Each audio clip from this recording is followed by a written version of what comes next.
शिस्तीचा गजर आजपर्यंत कधी चुकला नाही. शिस्त म्हणजे शिस्त. शाळा आणि घर हेच तर माझं आयुष्य. शाळेत सगळ्यांच्या लाडक्या नाईकबाई आणि घरी लेक्चर बंद कर तुझा आणि झोप ना आता. बडबड बडबड नुसती झोपून देत ना. नॉनसेन्स.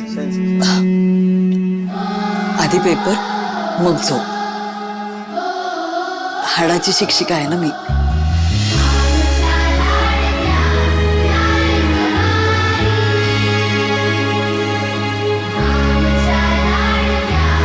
नवी मालिका 20 जुलैपासून संध्याकाळी 6:30 वाजता स्टार प्रवाहवर.